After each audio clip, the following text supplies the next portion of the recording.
नमस्ते बच्चों, मैं पिंकी मीना, सहायक आचार्य इतिहास, राजकीय महाविद्यालय गंगापुर सिटी। बच्चों, तुर्की आक्रमण के लास्ट वीडियो के क्रम में हमने देखा था मोहम्मद घोरी के आक्रमण हुए उनके बारे में। तो उसका प्रथम आक्रमण, द्वितीय आक्रमण जो मुल्तान पर हुआ सबसे पहले 1175 में, फिर गुजरात पे उसने आक्रमण किया 78 में। तो वहाँ पे जब उसने गुजरात में मात खाई तो उसने अपनी रणनीति को बदला और आंतरिक भागों को विजय प्राप्त करने की योजना बनाई, पंजाब पर विजय प्राप्त करके। क्योंकि उससे पहले वो सिंध के मार्ग से भारत आया था, सिंध मुल्तान के मार्ग से। वो रणनीति जब असफल हुई तो उसने किस तरह अपनी योजना को बदला और किस तरह तराइन के युद्ध में उसकी सेना पृथ्वीराज की सेना के समक्ष आके खड़ी हुई, तवर हिंद के किले को जीतने की महत्वाकांक्षा के वश, और किस तरह तराइन के प्रथम युद्ध में पृथ्वीराज तृतीय ने गौरी को पराजित किया। किंतु द्वितीय युद्ध में वही मोहम्मद घोरी पृथ्वीराज की एक इतनी बड़ी सेना को 1,20,000 चुने हुए जो श्रेष्ठ अश्वारोही थे उनको वो किस तरीके से हरा देता है, और किस तरह रणनीति होती है तुर्की सेना की। 4 भागों में बटी हुई सेना किस तरह अंतिम रूप से अपने प्रयास को सफल साबित करते हुए पूरी राजपूत सेना पर टूट पड़ती है, और अंत में तराइन के द्वितीय युद्ध में गौरी की जीत सुनिश्चित होती है और पृथ्वीराज तृतीय को युद्ध से भागना पड़ जाता है। और इस तरह हम देखते हैं कि किस तरह फिर पृथ्वीराज के बेटे गोविंद को अधीनस्थ शासक के रूप में तुर्की वहाँ पे नियुक्त करते हैं, और दिल्ली को पुनः तोमर वंशियों के अधीन कर दिया जाता है। और फिर से गोविंद को हटा के राजमेर पर किस तरह हरिराज नेतृत्व करता है। आगे इसी क्रम में अब हम देखते हैं कि जब ऐबक दिल्ली पश्चिम कब्जा कर लेता है, और अब ऐबक ही गौरी के जितने भी भारतीय राज थे उनका सिपह सालार बन जाता है। और आगे अब देखिए कन्नौज पे आक्रमण के, जहाँ चंदावर का युद्ध होता है, जयचंद वहाँ का शासक था। तो मैंने बताया था ना, जब गौरी के समय में उत्तर भारत में प्रमुख राज्य कौन कौन से थे, जिसमें एक पृथ्वीराज अजमेर का राज्य था, पृथ्वीराज तृतीय जहाँ का शासक था, एक जयचंद का राज्य था, कन्नौज का राज्य, ठीक है। तो वो भी उस समय पूर्व की ओर से एक महत्वपूर्ण और शक्तिशाली राज्य था। तो कन्नौज के आक्रमण के क्रम में क्या होता है जो हम देख लेते हैं थोड़ा सा। यहाँ पे कन्नौज पर गहड़वाल वंशी, जयचंद गहड़वाल वंश का था, उसका शासन था। इतिहासकार कहते हैं कि उस समय उत्तर भारत का सर्वाधिक शक्तिशाली शासक इसे गिना जाता था। किसी बात पे संयोगिता, आपने संयोगिता और पृथ्वीराज का मैटर सुना होगा, उस बात पे जयचंद और पृथ्वीराज चौहान की आपस में अनबन हो गई थी, क्योंकि वो उसकी पुत्री संयोगिता, जो जयचंद की पुत्री होती है, उसे उठा के ले आता है पृथ्वीराज तृतीय, और इस बात पे आपस में दोनों में दुश्मनी हो जाती है। इसीलिए जब मोहम्मद घोरी जयचंद पर आक्रमण करता है तो उसे कहीं से भी कोई भी सहायता नहीं प्राप्त होती है। गैड़वालों पर विजय प्राप्ति हेतु गौरी 50,000 घुड़सवारों के साथ कन्नौज और बनारस की ओर बढ़ता है। आधुनिक इटावा जिले में यमुना नदी के तट पर चंदावर नामक स्थान पर जयचंद के साथ भीषण उसका युद्ध हुआ, जिसमें उसकी पराजय हो जाती है और मृत्यु भी हो जाती है। गैड़वालों की पुरानी राजधानी बनारस को विजित कर लेता है और मलिक हुसामुद्दीन को नवगठित राज्य का सूबेदार नियुक्त कर देता है। अब आप देखो, कन्नौज का जो इतना समृद्धशाली राज्य था, आप देखिए त्रिपक्षीय संघर्ष पूरा कन्नौज को लेके होता है। उस पर जो प्रतिहार, पाल और राष्ट्रकूटों की जो भिड़ंत हुई थी, इतने साल तक चली पूरा त्रिपक्षीय संघर्ष, तो यहाँ वो ही कन्नौज है जिसपे आधिपत्य के लिए जयचंद और गौरी का यहाँ आपस में मुठभेड़ होती है। उसे इतने समृद्ध, धन धान्य से परिपूर्ण, इतने उर्वर प्रदेश पे कौन तुर्क शासक नहीं करना चाहेगा उसे अपने अधिकार में लेके, क्योंकि यहाँ से लगान की बहुत बड़ी मात्रा अन्न, धन धान्य के रूप में वो प्राप्त कर सकता है। कोई भी तुर्की शासक के लिए एक आकर्षण का केंद्र हो सकता था कन्नौज और बनारस का क्षेत्र। पूरा दोआब का जो क्षेत्र था वो प्रारंभ से ही, इतिहास की शुरुआत से ही बहुत समृद्धशाली रहा था।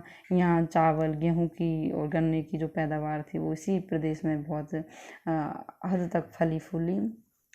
तो अब देखिए आगे इसी क्रम में बयाना और ग्वालियर पर आक्रमण। बयाना पर इस समय जो भट्टी वंशी राजपूत था, जादौन भट्टी वंशी राजपूत कुमारपाल, इसे हटाकर गौरी ने बहाउद्दीन तुगरिल को वहाँ का सूबेदार नियुक्त कर दिया। इसके बाद उसने ग्वालियर का घेरा डाल लिया, और अंततः 2.5 वर्षों की घेराबंदी के बाद 1196 में उसे भी तुर्की शासन का अंग बना लिया जाता है। इन विजयों के बाद गौरी यहाँ से वापस गजनी लौट जाता है। उसकी अनुपस्थिति में उसका विश्वसनीय गुलाम कुतुबुद्दीन ऐबक तुर्की साम्राज्य का विस्तार करता रहा। इस क्रम में 1198 में उसने बदायूं, 1199 में कन्नौज, शायद कन्नौज कुछ समय के लिए फिर से सूबेदार था तो उसको वहाँ विद्रोह हो जाता है, फिर से उसे अपने अधिकार में लेने के लिए यहाँ पे फिर से ऐबक जाता है। और 99 में कन्नौज, 1202 में चंदेल राज पर आक्रमण कर कालिंजर, महोबा और खजुराहो पर अधिकार कर हसन अरनाल को वहाँ का सूबेदार नियुक्त कर दे। चंदेल शासक थे वहाँ पे, कालिंजर, महोबा, खजुराहो पे उनका वो आधिपत्य है। तो अब यहाँ पे देखिए कि किस तरीके से कहाँ कहाँ गौरी खुद नेतृत्व करता है, कहाँ ऐबक को, जो उसका विश्वसनीय सेवक है, एक गुलाम है, उसको नियुक्त करता है। इसी समय अजमेर की मेर जनजाति और चौहानों ने गुजरात के चालुक्य शासक भीम द्वितीय की सहायता से अजमेर को तुर्कों से छीनने का प्रयास किया, छीनने का। अजमेर की जो मेर जनजाति लड़ाकू जनजाति के रूप में प्रसिद्ध थी, और चौहानों ने गुजरात के चालुक्य शासक भीम द्वितीय की सहायता से। तो ये यहाँ पे जब मैंने पहले बताया था कि जब गौरी की अनुपस्थिति में पृथ्वीराज के भाई हरिराज के नेतृत्व में चौहानों ने संगठित होकर गोविंद को हटाकर अजमेर पर अधिकार कर लिया, तो ये इसी क्रम का ही एक वो था जहाँ पे चालुक्य शासक भीम द्वितीय की सहायता से और मेर जनजाति की सहायता से तुर्कों से अजमेर को छीन लेते हैं। ऐबक ने न केवल तीनों को पराजित कर किया, बल्कि गुजरात की राजधानी अहिलवाड़ा में भयंकर लूटपाट भी की, क्योंकि वहां पे एक तुर्की हाकिम वो नियुक्त कर देता है। अब आगे देखिए बिहार और जो बंगाल की विजय है, इन क्षेत्र पर विजय का श्रेय बख्तियारुद्दीन खिलजी नामक एक शाही अधिकारी को दिया जाता है, जिसे गौरी ने बनारस से पूरब की ओर के इलाकों को संभालने की जिम्मेदारी सौंपी थी। बिहार जो इस समय लगभग लावारिस क्षेत्र था, उसने न केवल उसे जीता, बल्कि वहाँ पे जो आप जानते हो बच्चों, बिहार शुरू से ही बौद्ध धर्म का प्रसिद्ध केंद्र रहा था। बिहार लुम्बिनी से जो नेपाल की सीमा पे जहाँ भगवान बुद्ध का जन्म भी हुआ, और जितने भी मठ थे, बौद्ध धर्म के केंद्र थे, वो उसी एरिया में फल फूले थे।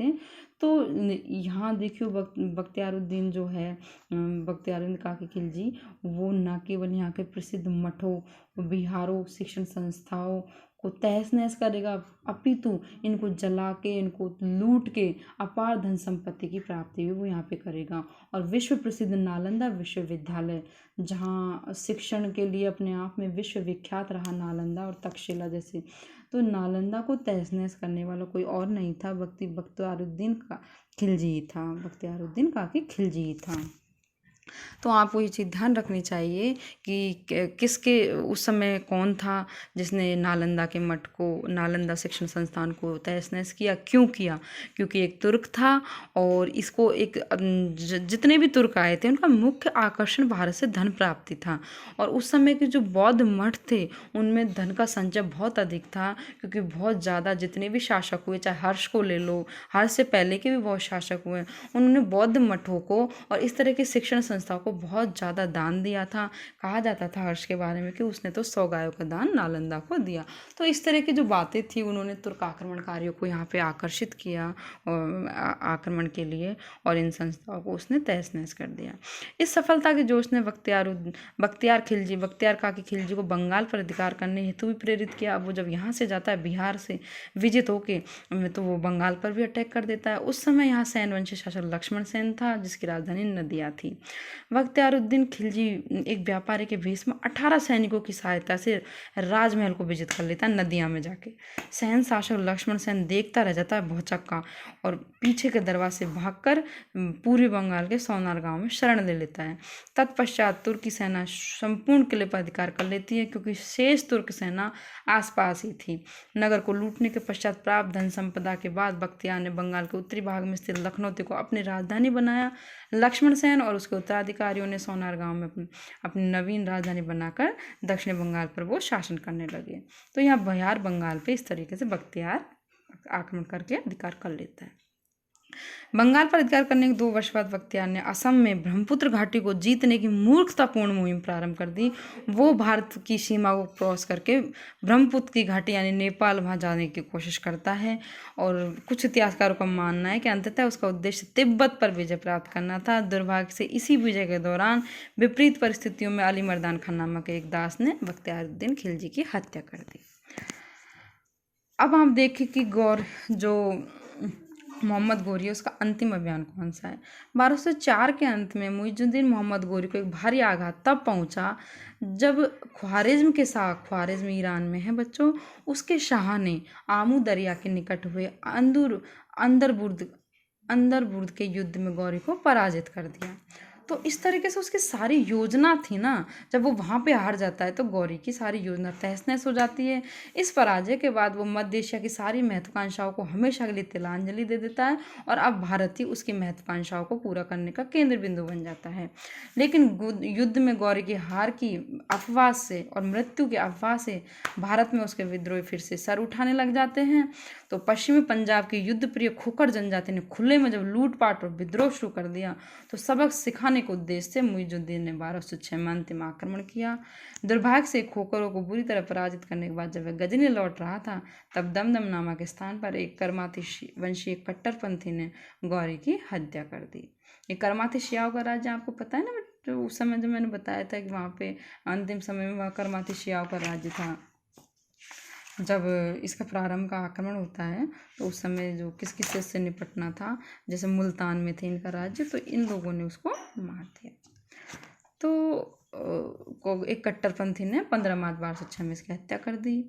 तो अब देखिए यहाँ पे उसका अंतिम अभियान था खोखरों के विरुद्ध 1206 में, और इस तरह लड़ते लड़ते वो यहाँ से वापस यहाँ मृत्यु को प्राप्त हो जाता है मुल्तान में ही खोखरों के द्वारा। करमाती कट्टरपंथी थे। अब मोहम्मद गोरी के सिक्कों पर एक तरफ कलमा और दूसरी तरफ लक्ष्मी की आकृति अंकित रहती थी। तो आप देखिए एक तरफ कलमा एक तरफ लक्ष्मी की आकृति होना बच्चों क्या दिखाता है, कहीं ना कहीं गौरी की धर्म सहिष्णुता का परिचायक है कि वो अपने धर्म में इतना कट्टरपंथी नहीं था। निश्चित रूप से लक्ष्मी की आकृति का अंकन उसके एक लिबरल हृदय, जिसे क्या उदार हृदय और एक सहिष्णु व्यक्तित्व का परिचायक है। इसके बाद फखरुद्दीन गाजी और निजामी अरूजी गौरी के दरबारी विद्वान थे। अब बात करते हैं कि मोहम्मद गौरी और महमूद गजनबी में क्या अंतर था, उनके समय में क्या अंतर था। तो जो दोनों के समय परिस्थितियों में व्यापक अंतर है। एक योद्धा के रूप में गजनबी गौरी की अपेक्षा कहीं अधिक सफल था। गजनबी को उसने 17 आक्रमण किए। गजनबी ने यहाँ किसी आक्रमण में मुश्किल से एक थानेश्वर के उसको छोड़ दे तो लगभग हर आक्रमण में उसको जीत प्राप्त हुई। भारत और मध्य एशिया में गजनबी को कभी भी किसी युद्ध में पराजय का सामना नहीं करना पड़ा। मुइजुद्दीन से कहीं ज़्यादा बड़े साम्राज्य पर उसका शासन था। दूसरी ओर तथ्य यह है कि मुइजुद्दीन को भारत में कहीं अधिक विशाल और संगठित राज्यों का सामना करना पड़ा। जब महमूद गजनबी यहाँ आक्रमण करने आया उस समय भारत इतना संगठित नहीं था, और जो राज्य थे जैसे हिंदू शाही वंश का जयपाल था वो इतना मजबूत नहीं था, वो इतना पावरफुल नहीं था उस समय, और पहले ही आक्रमण में वो सरेंडर कर देता है और कूद के गंगा उसमें कौन सी नदी में कूद के आत्महत्या कर लेता है।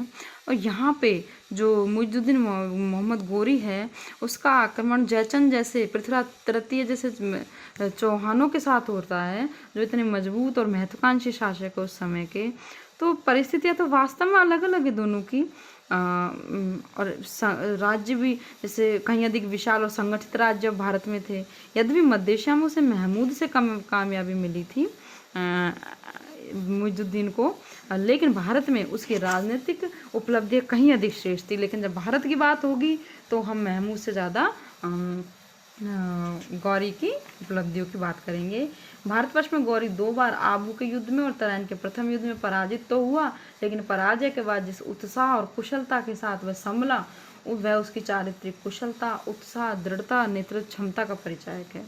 इन सब के बावजूद उत्तर भारत में गौरी को जो सफलता प्राप्त हुई उसकी बुनियाद पंजाब विजय के बाद महमूद गजनबी ही रखे गया है। उसकी बुनियाद वाकई में उसने रख दी थी, उसने तो उस पर भवन निर्माण किया गौरी ने। तो यद्यपि दोनों ही इस्लाम के बहुत बड़े रक्षक के रूप में उभरे, लेकिन व्यवहार में दोनों का ही धर्म से कोई भी वास्ता नहीं था। अपने आप को प्रेजेंट धर्म रक्षक के रूप में किया, लेकिन वास्तव में यदि बात की जाए व्यवहार में हम देखें विश्लेषण करें यदि तथ्यों और तर्कों का, तो एक चीज़ हमें समझ में आती है कि जब हम गजनबी के बारे में भी बात करते हैं तो एक इतिहासकार कहता है, इतिहासकार का कथन है कि हेवेल का कि महमूद गजनवी तो बगदाद के खलीफा के विरुद्ध भी युद्ध करने को तैयार हो जाता यदि उसे सोमनाथ मंदिर की तरह वहाँ पर भी अपार धन संपदा प्राप्त हो जाती। तो इतिहास हैवेल का ये कथन ये दिखाता है कि वाकई में धर्म रक्षक की उपाधि तो उन्होंने ली थी सिर्फ ये दिखाने के लिए कि हम इस्लाम के संरक्षक हैं, किंतु इसका वास्तविक उद्देश्य, इन दोनों का ही वास्तविक उद्देश्य भारत से अथाह धन संपदा प्राप्त करना था। दोनों के लिए ही भारत में संचित धन मध्य और पश्चिमी एशियाई महत्वाकांक्षों को पूरा करने का एक जरिया था, एक उद्देश्य था। दोनों ही विद्वानों के आश्रयदाता थे। अंततः भारत के संदर्भ में महमूद गजनवी के सापेक्ष मोहम्मद गौरी कहीं अधिक व्यवहार कुशल राजनीतिज्ञ साबित हुआ। उसने भारत की विकेंद्रित तथा अव्यवस्थित राजनीतिक स्थिति का न केवल पूरा फायदा उठाया बल्कि पहली बार भारत में तुर्की साम्राज्य की नींव भी उसी ने रखी। तो जब बात आती है बच्चों की भारत में तुर्की साम्राज्य की वास्तविक नींव रखने वाला कौन था, तो क्या नाम आएगा हमें मुइजुद्दीन मोहम्मद गौरी। ठीक है, अब आज के वीडियो में हमने गौरी के बारे में पूरा देख लिया। अब हम कल के वीडियो में राजपूतों की जो पराजय होती है उसके कारणों को देखेंगे। आज के वीडियो में इतना ही। धन्यवाद।